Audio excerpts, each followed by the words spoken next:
Hey, salut à toi, j'espère que tu vas bien. On en est déjà à ma dernière capsule de ma fameuse épopée de démystification des outils qui sont utilisés par les acupuncteurs, les acupunctrices.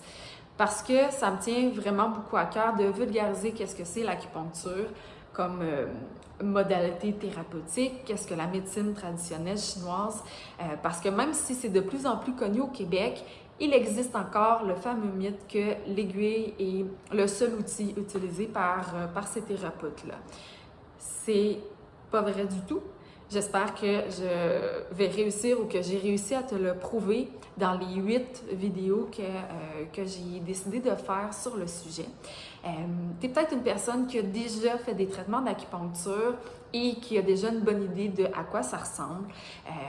Ou sinon, tu es peut-être une personne qui en a beaucoup entendu parler, qui s'est renseignée, mais qui n'a jamais osé faire le pas et de l'essayer. Il y a aussi les gens qui ont déjà eu une première, moyenne, bonne expérience de l'acupuncture, qui n'ont jamais vraiment retenté l'expérience, mais qui aimeraient donner une deuxième chance à cette modalité thérapeutique-là qui peut aider énormément pour une variété de conditions. Si tu fais partie d'une de ces catégories de gens-là, que tu es curieux, curieuse d'en apprendre plus sur l'acupuncture et les outils qui sont utilisés dans la pratique, plus spécifiquement dans ma pratique, c'est pas tous les acupuncteurs, toutes les acupunctrices qui utilisent les mêmes outils, je t'invite à visionner cette dernière vidéo-là de ma série de capsules sur les instruments qui font partie de mon coffre à outils. Tu as dû t'en rendre compte, le deviner. Je m'appelle Audrey, je suis acupuncteur dans la vie. Je suis aussi une personne qui a à cœur de faire de l'éducation populaire puis justement de faire connaître qu'est-ce que c'est l'acupuncture, les dessous les coulisses, parce qu'il y a encore beaucoup de peur, beaucoup de tabous qui est autour de cette pratique-là. Puis moi, je suis un peu comme un inspecteur gadget de l'acupuncture. J'utilise beaucoup d'outils différents, différentes approches techniques. Je suis une personne, une thérapeute très polyvalente. Donc, je pense que je suis quand même bien placée pour te présenter ces différents outils-là de la manière la plus simple possible, mais qui va probablement te rester des questions. Mais voilà, dans cette capsule-ci, dernière capsule, je vais te parler plus spécifiquement du Tuina et de l'acupression comme instrument, en fait, les mains, et différentes parties du corps qui peuvent être utilisées pour stimuler des points d'acupuncture. Reste à l'écoute!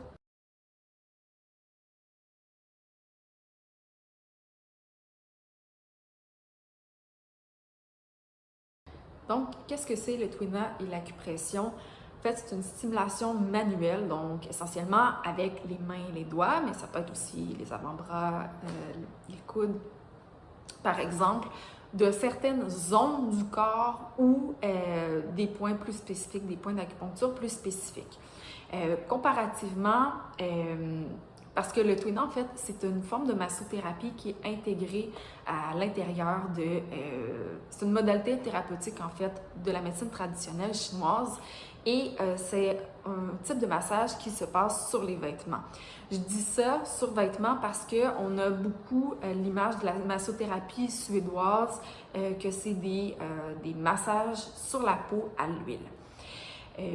Il existe différents types de techniques. Moi, ce que j'utilise le plus dans ma pratique, parce que je ne suis pas nécessairement spécialisée dans le Tuina, par exemple, c'est des oscillations comme ça sur des points spécifiques d'acupuncture. Il peut y avoir des pétrissages, roulements, des percussions. En tout cas, il y a comme vraiment un très large éventail de techniques qui existent. Ça a aussi une variété d'utilités dans une optique thérapeutique, justement, que ce soit pour détente musculaire, pour activer la connexion entre certains points d'acupuncture, pour également stimuler la circulation dans des courants méridiens plus spécifiques. Donc, c'est vraiment comme un outil très polyvalent. Donc, en résumé, Tuina acupression, c'est des stimulations manuelles de zones de points d'acupuncture qui sont une alternative vraiment très intéressante pour des personnes soit qui sont sensibles, qui sont anxieuses, des enfants ou quand il y a des zones du corps qui sont couvertes. Des fois, je fais installer les patients sur la table, les patientes sur la table. Puis là, j'ai comme un éclair de génie en cours de traitement que ce serait le fun de faire des points sur le ventre, par exemple. Mais c'est une personne avec une robe. Je ne vais pas enlever les aiguilles, faire déshabiller la personne puis remonter sur la table. Donc, je vais stimuler les points, par exemple, sur l'abdomen, de la manière dont je vous ai parlé. Et c'est souvent utilisé en combinaison avec les aiguilles et d'autres instruments d'acupuncture. Si tu as trouvé cette vidéo-là ou les autres de ma série sur les instruments qu'utilisent les acupuncteurs, acupunctrices en traitement, si tu as trouvé ça pertinent, intéressant, je t'invite à cliquer sur j'aime et à partager à des personnes de ton entourage qui seraient curieuses d'en savoir plus à ce sujet-là. Si toi, tu désires continuer ton exploration de la médecine traditionnelle chinoise, des bienfaits que peut apporter l'acupuncture dans ta vie, je t'invite à télécharger mon guide gratuit « Comment soulager 7 maux du quotidien » en cliquant sur le lien qui est juste ci-dessous. On se voit dans une prochaine vidéo. Ciao!